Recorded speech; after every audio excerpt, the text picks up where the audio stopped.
নমস্কার বন্ধুরা, তোমরা কেমন আছো? আশা করি ভালো আছো। আর আমরা সবাই ভালো আছি। দেখো বন্ধুরা, আমি আজকে একটা রেসিপি নিয়ে চলে এসেছি তোমাদের সাথে শেয়ার করতে। আর আজকে আমি কি রেসিপি করব পুরোটাই তোমাদেরকে দেখাবো। আর ভিডিওটা স্কিপ না করে পুরো ভিডিওটা আপনারা দেখবেন আর আমার সাথে থাকবেন। যদি ভিডিওটা ভালো লাগে একটু পাশে থাকবেন, একটা লাইক দিয়ে দেবেন, একটু সাবস্ক্রাইব করে দেবেন, আর নিত্য নতুন ভিডিও আপনাদের কাছে পৌঁছে যাবে।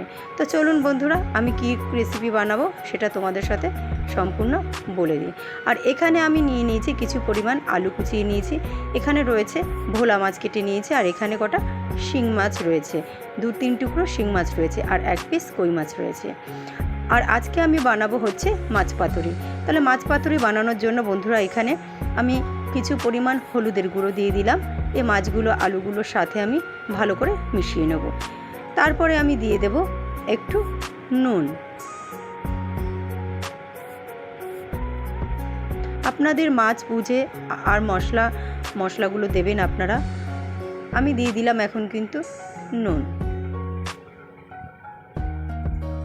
আমি এক এক করে সব উপকরণগুলো এর মধ্যে দিয়ে মাখিয়ে নেব। এখন আমি দিয়ে নিলাম লঙ্কার গুঁড়ো। আর মাছ পাতুরি করার সময় আপনারা একটু ঝালটা বেশি দেবেন, খুব সুন্দর লাগবে খেতে। এখন আমি কুচিয়ে রেখেছিলাম কিছু পেঁয়াজ, সেইগুলো আমি দিয়ে দিলাম।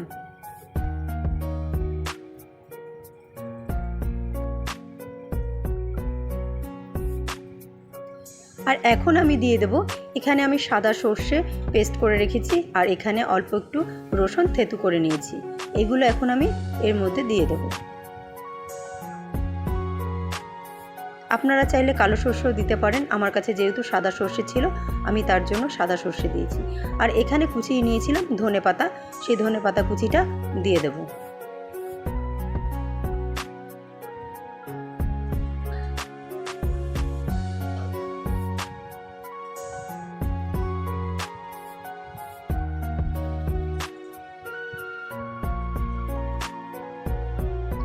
আর এখানে দিয়ে দিলাম সরিষার তেল, কাঁচা সরিষার তেল কিছু পরিমাণ মতো। এখন এই সবগুলো উপকরণ আমার দেওয়া হয়ে গেছে। এখন সুন্দরভাবে হাত দিয়ে মাখিয়ে নিতে হবে, সবগুলো একসাথে মিশিয়ে নিতে হবে ভালো করে, যাতে মশলাগুলো মাছের গায়ে সুন্দরভাবে লেগে যায়। আর নুন হলুদটা ভালো করে মাছে যাতে একটু মিশে যায়, এর জন্য ভালো করে একটু হাত দিয়ে ভালোভাবে চটকিয়ে সুন্দর করে একটু মেখে নিতে হবে।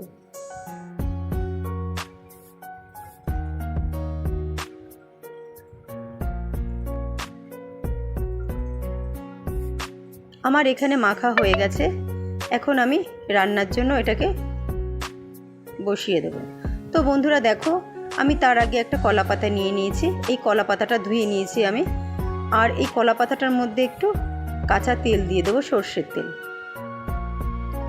সর্ষের তেলটা দিয়ে আমি ভালো করে কলা পাতাটায় মাখিয়ে নেব। কলা পাতাটা আপনারা একটু গরম আঁচের মধ্যে দিয়ে, উনুনের মধ্যে দিয়ে একটু হালকা ছেঁকে নিতে পারেন, তাহলে কলা পাতাটা ছেঁড়ার ভয় থাকে না, একদম নরম হয়ে যাবে।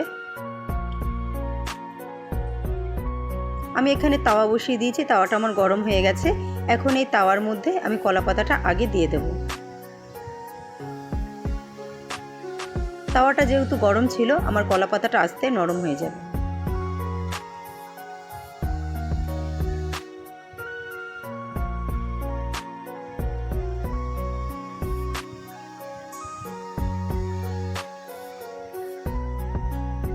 আর আমার চাটুটা যেই অবধি রয়েছে, দেখো কলা পাতায় একটা ছাপ চলে এসেছে, দেখতে পাচ্ছ? আমার এখানে কলা পাতাটা একটু নরম হয়ে গেছে। এখন আমি মেখে রেখেছিলাম সব উপকরণগুলো, যে মাছগুলো আমি এক এক করে সুন্দর করে এই কলা পাতার চাটুর মধ্যে সাজিয়ে দেব।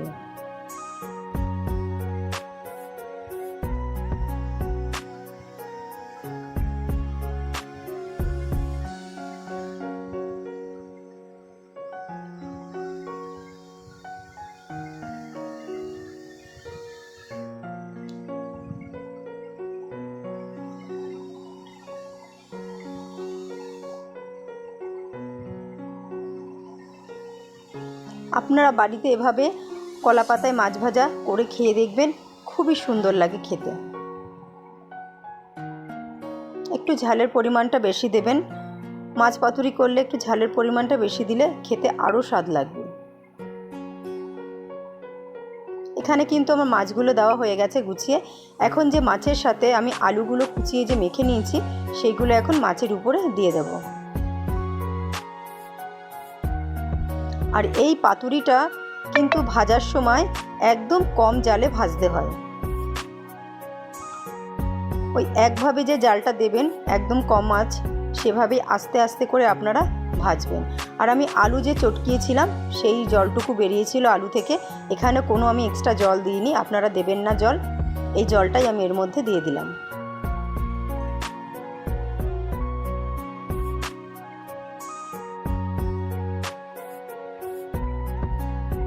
মাছ পাতুরি করার সময় বেশি জাল দিলে কিন্তু একদম খেতে ভালো লাগবে না, পুরো নিচ থেকে পুড়ে যাবে।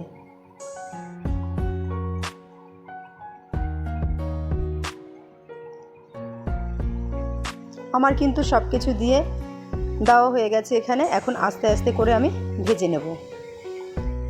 আমি কিন্তু 10 মিনিট পর চলে এসেছি বন্ধুরা, একদম কম আঁচ দেওয়া, তোমরা দেখতেই পাচ্ছ। এরকম আস্তে আস্তে মাছটাকে ভেজে নেব আমি।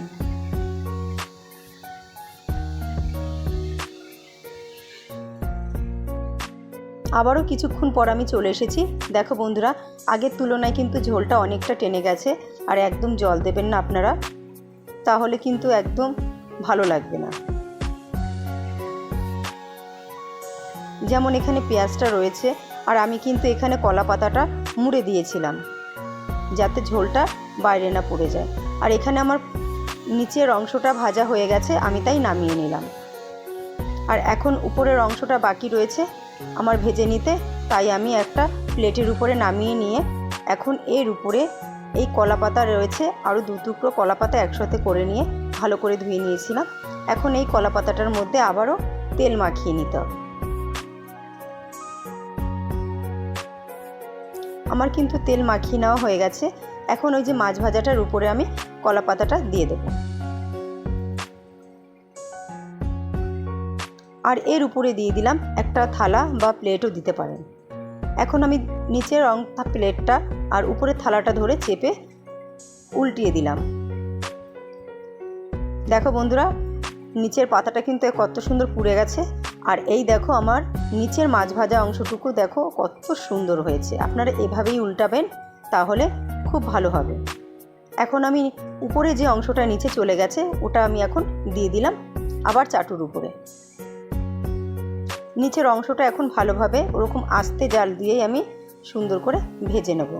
আর আমার মাছ ভাজাটা কিন্তু যেটা নিচে ছিল দেখো কত সুন্দর হয়েছে। আর এখানে কিন্তু জলটা পুরো কমে গেছে। এই দেখো আলু ভাজাটা কিন্তু হয়ে গেছে আমার নিচের অংশটা। এখন কিন্তু আমি নামিয়ে দেব। আমার পুরো হয়ে গেছে মাছ পাতুরিটা। আর মাছ পাতুরিটা কেমন হয়েছে আপনারা কিন্তু জানাবেন, আর বাড়িতে অবশ্য করে একবার খাবেন। আর যদি আমার ভিডিওটা ভালো লাগে তাহলে আমার পাশে থাকবেন, আর একটু সাবস্ক্রাইব করে দেবেন, আর একটু বেল আইকন বাজিয়ে দেবেন। চলুন বন্ধুরা, আপনাদের একটু নামিয়ে আমি একটু দেখাই কেমন হয়েছে। দেখুন, এই দেখুন আমার মাছ ভাজাটা কমপ্লিট হয়ে গেছে। মাছ পাতুরিটা কত সুন্দর হয়েছে।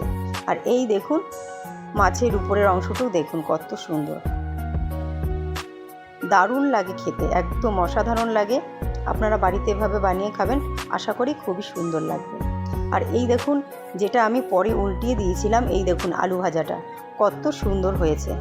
আপনারা আলু ভাজা এর সাথে আলু নাও দিতে পারেন, আপনারা শুধু মাছটা করলে দুপাশ সুন্দরভাবে একদম লাল লাল করে ভাজা হবে। আমি এখানে একটু আলু দিয়েছি, চাইলে আপনারা বেগুনও দিতে পারেন। সব কিছু দিয়েই মাছ পাতুরি করা যায়। তো দেখো বন্ধুরা, আমার মাছ পাতুরি কমপ্লিট হয়ে গেছে। কেমন হয়েছে আপনারা কিন্তু অবশ্যই জানাবেন, আর আমার পাশে কিন্তু অবশ্যই থাকবেন। আমি কিন্তু আপনাদের প্রত্যেকের পাশে আছি।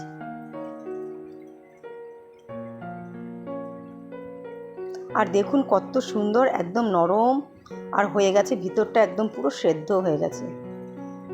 ধন্যবাদ।